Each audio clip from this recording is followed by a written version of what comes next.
So another video for you.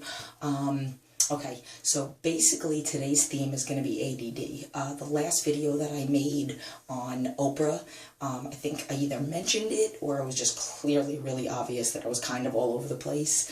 And I actually had in that same day, and pretty much within a couple hours of each other's messages, I had 3 private messages on Facebook. Then later on in the day at Jiu-Jitsu, I had somebody else ask me about it. And then later on that night, one of my clients came into my office and started talking to me about it. So literally, I'm going to go over some of the things that everybody asked. Here's the thing. Huge. So first let's start from the top. I made a whole list. That is going to be one of the key things that you need to do when you struggle with ADD. It's going to be about making lists. It's going to be about setting reminders, but I'm going to get more into detail. So I'm going to start at the top. Somebody asked me for coping mechanisms, and we're going to get into that. First things first, though, I was never really diagnosed with it. Like, I don't know even how they test for it, if there is a test for it or whatnot. All I know is that a therapist had made mention of it once, a very long time ago. I kind of blew it off for years, and I don't really remember where I actually truly identified with knowing that this was something that I suffer from. I suffer from a terrible memory, and I don't know if that has to do with some of what I went through in the past, if I try to block things out, if everything that I went through with my father and my childhood and all that other stuff, but I have a terrible memory. That's why I make lists of everything. And then I do tend to jump all over the place, and I don't know if maybe that was my lifestyle, because I had to learn how to survive, because I moved out when I was young and literally was all over the place. I truly, and I say this all the time, I truly believe that I need to do a lot of things, and that's actually what keeps me focused. And it's so weird to say. One little example. I can't just run on the treadmill, and I can't just read a book and just listen to an iPod. I have to be doing all of them. So if I'm ever running on the treadmill and my Kindle dies, I don't even want to run anymore. I need like a book to read. Even though I talk about like interval training, interval style of cardio, waiting for the next 33 minutes or the next 30 seconds to be over is what makes cardio go by quicker, I need a book. Like I need to be excited to get up and read my murder mysteries. And Susan Brown? No, I don't even know. Maybe it is Susan something. I don't even know, but I have like 15 books already that I've read of hers. I'm on another one called French Silk. But whatever. I need that. I need to do a bunch of different things. If I was just reading a book but my iPod died, forget it. I'm getting off the treadmill. No, can't do it. I'm not going to be able to do it. Somebody asked me about how it affects. So here I am with my ADD. I got to go back to my list. So follow my own rules, Jen. I'm going to go back to my list instead of getting on that subject, because that's at the end of my list. So again, I was never really diagnosed with it. It was more of, I'm a firm believer in just knowing who I am, knowing what I identify with, and I don't really like to truly put labels on something, because yeah, I might have what doctors would diagnose as ADD, but I just know that like my mind is all over the place, whatever they want to call it. My mind sometimes is all over the place. That's why I find structure in having to do a lot of things. It's what keeps, because my mind is so all over the place, I need 1,000 things to do, but in order. That's a huge factor in it. It needs to be done in order. It's not like I have 1,000 things to do and then I'm super overwhelmed with what I'm going to do, which is why the lists will help.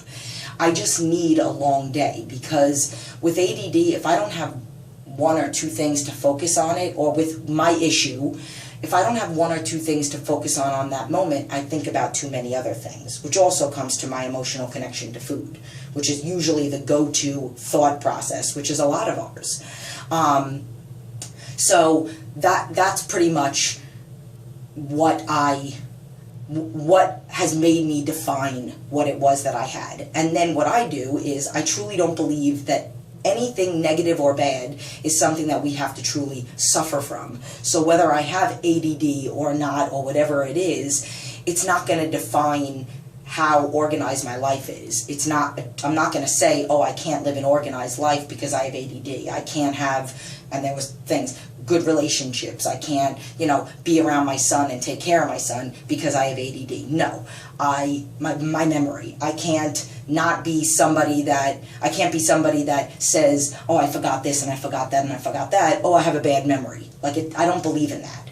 Like, if you can identify with one thing that you have or are or whatever, and it's something that can be frowned upon or can influence your life in a negative way, I will find the coping skills to make it positive or to not make it affect me in a negative way. So, and we'll get into that in 2 seconds. So the first question is basically, how has it affected my life? And not in a negative way, because I refuse to allow it to. So and that's basically what I wrote.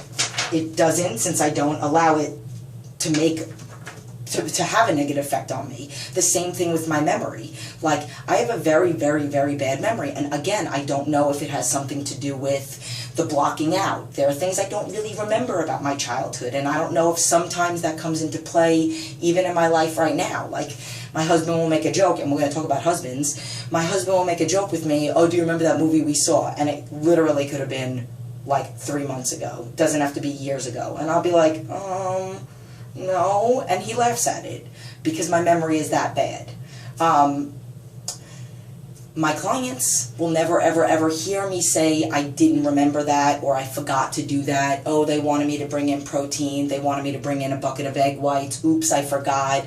Oh, you forgot to do my measurements this week. No, I didn't. I will never, ever, ever say that. And that's because I don't allow any of this stuff to be part. So we're going to get into the coping skills. What works for me? Oh my God, what works for me is my reminders on my phone and my Post-its. I literally, right now, if you're somebody that suffered from ADD or a bad memory, you need to go to the store and buy a packet of Post-its. I actually have an extra packet in case I run out in the trunk of my car, and I have notepads all over, like these kind of notepads. And literally, I have Post-its in my bedroom, in my office. I usually have one in here. I think I have one in that drawer. In my kitchen, in my car, in my office, at my studio, on the gym floor. Like, there is no, and a pen everywhere. So if there isn't a Post-it somewhere, that bad boy is getting written on my hand.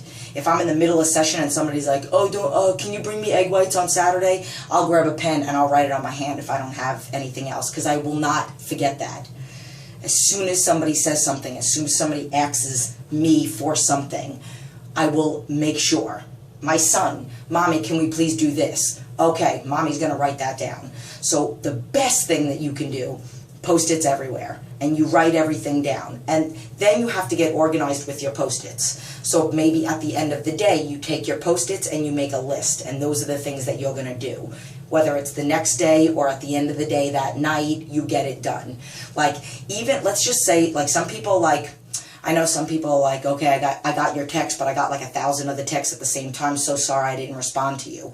If I get more than one text at one time and I don't have time to respond to them, I'll write myself a note, look over texts. And then the next chance that I have where it's like a half an hour and I have a gap, I'll go back and I'll respond to each and every one of those texts. And nobody ever feels like I ignored them. I clearly have abandonment issues, and there's no way that I would ever allow to give that feeling to somebody else.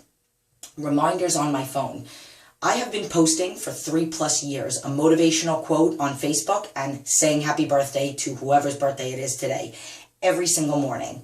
I still have a reminder on my phone because of my ADD. Because what happens if at 5:15, when I usually post it, or 5 o'clock, or whatever, after I'm done critiquing my food logs, what if something happens? What if somebody sends me a text? What if my son wakes up and then it throws my game off? ADD is in full effect.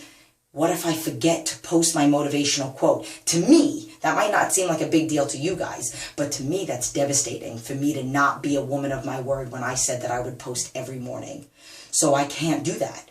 So my reminder will go off. And if I have to, if I can't do it right then and there because my son woke up, I'll snooze it until I'm able to do it. Or maybe I'll dismiss it and I'll write a Post-it and I'll hang it up over here. So right before I'm about to brush my teeth or whatnot, I will go and I will post my motivational quote of the day so I don't forget. Reminders are key. even if it's something that you do every day and you have done every day for 20 years, it's that ADD factor. It's the fact that something might interrupt that daily routine and then out the window. So I refuse. So that is a huge thing. Reminders on your, and we all have, I seriously doubt anybody really even has a flip phone anymore. We all have phones, Droids, Samsungs, iPhones that have calendar reminders that alarms can go off. Set those alarms. What works for me with my son, I do things with him. I never watch him do something. So it's a thing where both of us have to do it at the same time. If we go to a park, I'm not going to be distracted because I'm at the park with him. If we're doing homework, I'm doing it with him, or maybe I'm writing something at the same time that he's doing his. I always make it a point to share the moment with him and truly be there with him so I don't get distracted. Relationships.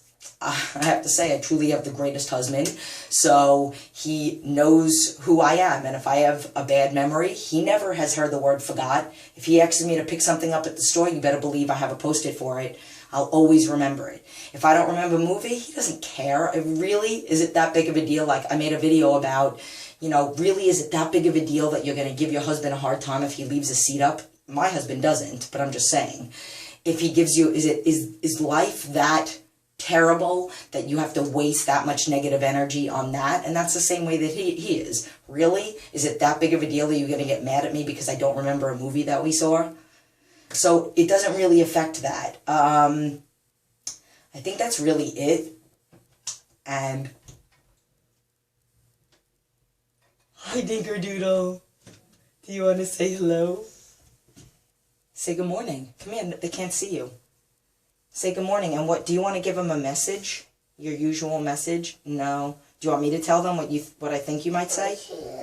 My eyes hurt. Your eyes hurt? Oh, boo boo. Do you want to tell them the message? No, you just gotta go pee. Okay. What do you think? Can I guess what you'll say? Eat healthy and do your cardio, and listen to my mommy. Yeah. What do you want to say something else? Quick, mommy's about to run out of camera. You want to do a little peekaboo and say, have a good day? Have a good day. Oh, they can't see you. Higher. Come here, I'll lift you. I'll lift you. Ready? 1, 2, go.